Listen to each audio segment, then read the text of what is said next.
بيبدأ فيلم النهارده بصوت انفجارات قوية في الأراضي المقدسة، وبعدها الكلام المزعوم بقيام دولة إسرائيل سنة 1948، وبعدها حرب 67 نفوذ إسرائيل وتهجير كتير من فلسطين والسيطرة على سيناء، وبنروح لسنة 73 وبقى رئيس الوزراء جولدا مائير بقالها 4 سنين في الحكم، وبعد حرب 73 بتظهر جولدا وهي راكبة عربيتها وبتنزل، والشعب بيكون سارع عليها وبيهتف ضدها وبيحملها ذنب كل الجنود اللي ماتوا، وبتدخل لجنة التحقيق الوطنية سنة 74 في القدس المحتلة، وبتدخل وبتقسم انها تقول الحق، والقاضي بيقول لها هنبدا من يوم 5 اكتوبر 73، وبنرجع للماضي اللي قبل الحرب، وبنروح لمدرسه شرق فينشلي لندن، والتليفون بيرن والمدرسه بترد، وبيكلمها واحد وبيقول لها الكيميائي، وبيقول لها الزنك والكالسيوم والكلور والهيدروجين، وبتكون دي شفره وبتقفل المدرسه معاه، وبتكلم الموساد وبتبلغهم الرساله، والترجمه كانت الحرب بدات، وبنروح لمطار تل ابيب وزفاكا رئيس الموساد مستني جولدا، وبيقول لها جاسوسك بلغنا ان الحرب هتبدا، وبتعرفوا جولدا انه بلغهم قبل كده ان الحرب هتبدا وما حصلش حاجه،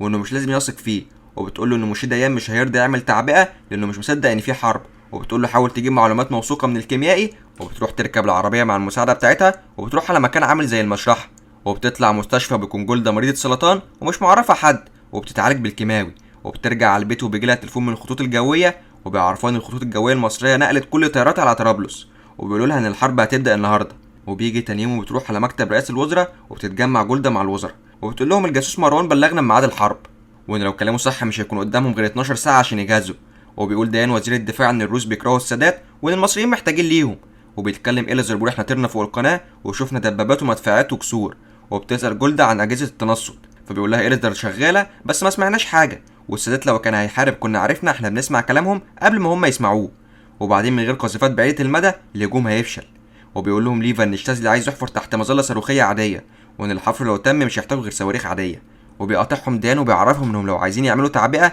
كان لازم يبداوا من اول امبارح، وبيقول لهم انتوا عايزين تعملوا تعبئه في يوم الغفران اكتر الايام المقدسه، وبعدين احنا ما ينفعش نهجم عليهم الاول، بس جولدا بتقول له احنا لازم ناخد احتياطاتنا ونعمل تعبئه ل 120,000 جندي، وديان بيوافق والقاده بيكونوا معترضين وعايزين اكتر، وبنرجع للمحكمه والقاضي بيسال جولدا ليه ما عملتش تعبئه من بدري، فبتقول انها كانت خايفه لو يكون مروان عميل مزدوج، فبيقول لها طب ليه ما عملتيش من اليوم الخامس، فبتقول له ديان كان عارف الوضع في الشمال والجنوب، وبنرجع للماضي وبتجتمع جولدا مع القاده وبنسمعهم وهو بيتكلموا وبيقولوا مفيش فلوس للحرب، وبيبدا الاجتماع وبيعرفهم ليفاي ان السوريين شالوا شبكه التشويش من على اسلحتهم، والمصريين واقفين على القناه وبيستعدوا عشان يعدوا، وفي واحد من القاده بيقول احنا صرفنا الملايين على اجهزه التنصت وفي الاخر نتفاجئ بحرب، وفجاه هم قاعدين بيسمعوا صفارات الانذار وبيعرفوا ان المصريين بدأوا ضربوا على القناه، والمدفعيه السوريه اشتغلت وفي صاروخ بيتضرب على تل ابيب، وجولدا بتقول اللي عايز ينزل ملجأ ينزل بس انا هفضل هنا، والاجتماع بيخلص وبتقول لديان انا واثقه فيك، وبيعرفها انه يروح للشمال لان السوريين هم الخطر الحقيقي، وبتقول جولدا للمساعده بتاعتها كلمي لي هنري كاسنجر بسرعه، وبيكون هنري وزير الخارجيه الامريكيه، وبتعرفوا ان عندها مشكله مع الجيران وانهم هم اللي بدأوا الضرب الاول، فبيقول لها حاضر هبدأ الضغط الدبلوماسي، وبتعرفوا جولدا انها هتفضل تحارب لحد ما كل جندي عبر القناه يرجع تاني، وبتقول انهم مش هياخدوها بالقوه ولو عايزين يرجعوا ارضهم لازم يعترفوا بدوله اسرائيل، وبتقفل المكالمه وبتقول لنفسها ان امريكا لو اتمسكت وما بيبعتوا رصاصه واحده السعوديه هتقطع عنهم النفط، وبنشوف ديان في التلفزيون وهو بيقول ان العدو نجح في تدمير كذا موقع وفي خسائر كتيره اكتر مما كانت متوقعه، وبتروح جولدا على غرفه العمليات وبتقابل ديان وبيعرفها ان في 10 جسور مصريه شغاله والحفر كمان شغال، والجولان الدبابات بتقدم فيها بالالاف، وبتطلع جولدا تلقي خطاب في التلفزيون عشان تهدي الشعب، وبتقول لهم ان مصر وسوريا شنوا هجوم مع بعض وان الموساد كان عارف بالحرب قبل ما تحصل وقدروا يسببوا خسائر كبيره للعدو، وبنروح لديان وبيكون راكب طيارته ورايح على الجولان، وبيشوف الكتائب بتاعته وهي بتتدمر ومش بيكون مصدق نفسه وهيموت من الغيظ لان الخسائر كبيره ومش محسوبه، وبيرجع جري على اوضه العمليات وبيقول لهم خسرنا الحرب لازم نستخدم السلاح النووي،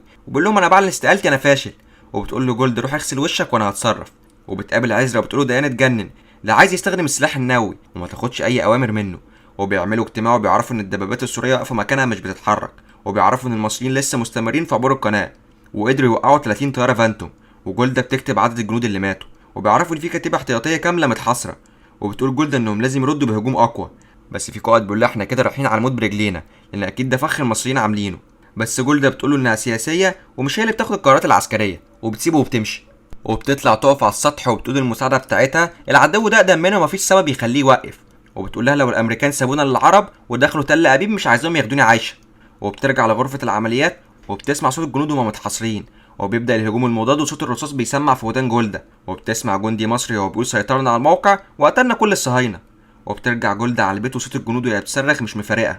وبتجتمع مع القاده تاني يوم، وبيعرفها قائد سلاح الجو انه خسر 13 طياره فانتوم و9 سكاي، وبالريتم ده هيخرج من الحرب خلال يومين. وبيقول لفاي انه مش هيسيب الجنود المتحاصرين، وزافاكا بيقول ده فخ. وجولدا بتقول لهم مهمه انقاذ الجنود دي هتكون بتنقذ سمعتنا قبل ما تنقذ الجنود. وشيرون بيكون عايز يعدي القناه ويهاجم الجنود المصريين من ظهرهم، وجولدا بتطلب منهم يكسفوا ضواحي دمشق عشان الاسد يوقف ضرب. بس القاده بيعرفوها انه محتاجين طيران، وبتكلم هنري وبتقول انها محتاجه طيارات. بس هنري بيعرفها ان الشتاء داخل، ولو السعوديه قطعت عنهم النفط هتبقى مشكله. بس جولدا بتعرفه ان السوفييت بعتوا طيارات للقاهره ودمشق، وبتقول له هتقول ايه للعالم الحر لما العرب يهزمونا بالاسلحه السوفيتيه. فبيقول لها هنري عندي طيارات فانتوم هبعتهم لك. وبيجي اليوم الخامس من الحرب، وبتجتمع جولدا مع القاده، وبيعرفوا انهم اكتشفوا ثغره، وان الجيش المصري التاني موجود في الشمال والجيش التالت موجود في الجنوب، وان المنطقه اللي في النص دي هتبقى فاضيه. فبتقول لهم جولدا عايزين تعدوا القناه ب 50 دبابه و2000 جندي. فبيقول لها شيرون انه كل يوم بيخسر جنود كتير، وبيعرف ان الجيش المصري هيعدي للقناه بكل جنوده، وان القاهره هتكون من غير حمايه.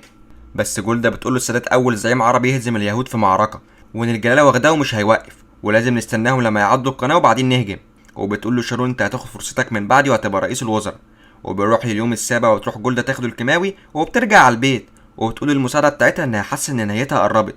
وبيجي تاني يوم بيجتمعوا، وبيشوفوا الدبابات المصريه وبتعدي الجسور، وبيعرفوا ان كده القاهره من غير حمايه، وان المصريين وقعوا في الفخ.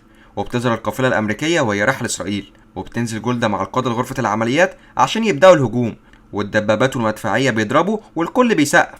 وبيروح ديان لجولدا بيقول لها عبور القناه صعب، وان عقبال ما المصريين يستوعبوا اللي بيحصل نكون حاصرناهم وخلصنا عليهم. وبيقول لها احنا محتاجين وقت ولازم تقبلي وقف اطلاق النار، لان العرب والسوفييت عاملين تحالف، وان طول ما السادات على الضفه مش هوقف ضرب. وبتروح جولدا على غرفه العمليات، وبتبدا القوات الاسرائيليه تعبر القناه، وبيكونوا فرحانين. بس فجاه بتهجم عليهم المدفعيه المصريه، وبيطلع ان ده كمين. وبتسمع جولدا صوت الجنود وما بيصرخوا كالعاده، وبتعور نفسها من شده الغيظ. وبتقعد مع ليفاي وبيعرفها ان شيرون لسه محافظ على فرقته. وبترجع على المحاكمه، وبيسالها القاضي عارفه كام واحد مات من العبور ده. فبتقول له على عدد الجنود اللي ماتوا بالوقت والايام. وبنرجع للماضي، وليفاي بيقول لجولدا انهم لازم يقطعوا القناه عن القاهره. وبتقول له قصدك تعزل الجيش الثالث كله؟ فبيقول لها ايوه، ومش هيبقى عندهم ميه. وبتفرح جولدا وبتقول له كده السادات هيتفاوض غصب عنه.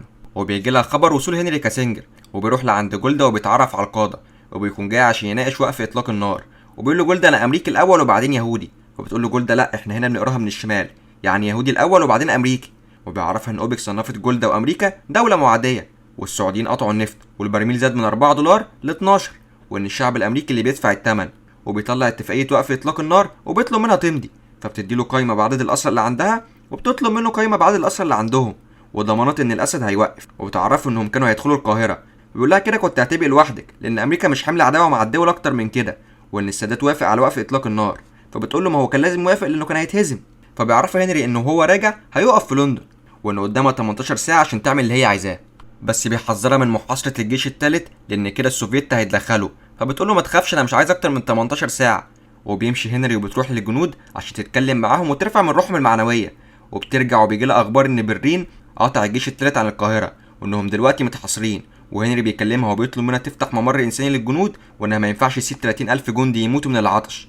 بس جولدا بتقول له خلي السادات الاول يعمل محادثات مباشره مع اسرائيل، مش الكيان الصهيوني زي ما بيقول، وساعتها هنوصل ميه للجيش، لكن لو ما حصلش كده هنخلي الطيارات تقصفهم وتخلص عليهم. فبيقول لها هنري السادات لو رجع هيتشال، وهيجي لك واحد بيكره اسرائيل اكتر منه، وبعدين السوفييت بيجهزوا جيش كبير ومش هتقدري عليهم لوحدك.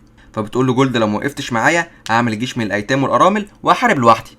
وفي اليوم ال20 بيجي لها مكالمه من هنري، وبيقول لها السادات بيطلب منك تبعت رئيس الاركان عند تقاطع 101 طريق السويس القاهره. فبتساله عن الروس، فبيقول لها ما تخافيش هيقعدوا يتفرجوا. وبتتم المقابله، وبيجي لجولدا اتصال، وبيعرفوها ان السادات قال عليها انها رئيسه وزراء اسرائيل مش الكيان المحتل. وجولدا بتقول له بجد، ومش بتكون مصدقه نفسها وفرحانه. وبيتفقوا على تبادل الاسرى، وبتحتفل جولدا، وبيجي لها زفاكا وبيقول لها ان اجهزه التنصت كلها كانت فاصله ومش شغاله، عشان كده ما سمعوش عن الهجوم. بس جولدا بتقول له ما يقولش لحد. فبيقول لها زفاكا انها كده هتشيل اللي حصل، وان زيرا هو الغلطان. وبيجي اليوم ال21 وبتوصل توابيت الجنود، وبتبص لهم جولدا بتكون زعلانه عليهم، وبتجيلها المساعده وبتقول لها مش هتفضلي واقفه كده طول اليوم. وبنرجع للحاضر، والقاضي بيشكر جولدا وبيقول لها انها ممكن تمشي. بس وهي ماشيه بتقول انا بتحمل مسؤوليه كل اللي حصل، لان احساسي قال لي ان في حرب وانا اتجاهلت وما عملتش تعبئه من ساعتها. وبتقول للبنت اللي بتكتب ما تكتبش الكلام ده. وبعد الاحداث بفتره بتظهر جولدا مع السادات في اول لقاء ليهم، وبتكون دي لحظه تاريخيه. وبتظهر جولدا في ديسمبر سنه 78، وبتكون على السرير في المستشفى في ايامها الاخيره، وبتموت، واللجنه الوطنيه بتبرئ جولدا من كل اللي حصل. وبكده خلص الفيلم. يلا